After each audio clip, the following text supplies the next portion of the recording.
Do you have any opinion about President Biden and his policies? Is this putting America at a greater risk?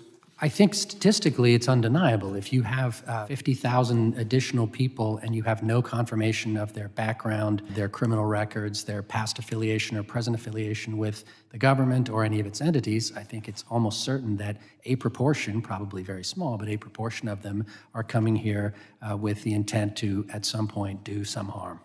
Do you have any examples of any of these bad actors that have entered the country illegally?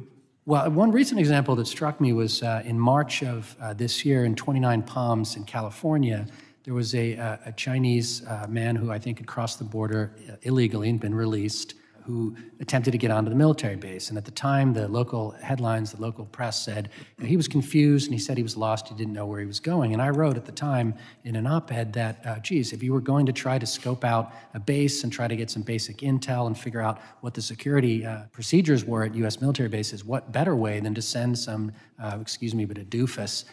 But then I later found out that there have been over 100 of these incidents by Chinese nationals in the past few years, according to a source quoted by the Wall Street Journal. So one time, maybe, but 100 times starts to seem a little bit more like a pattern.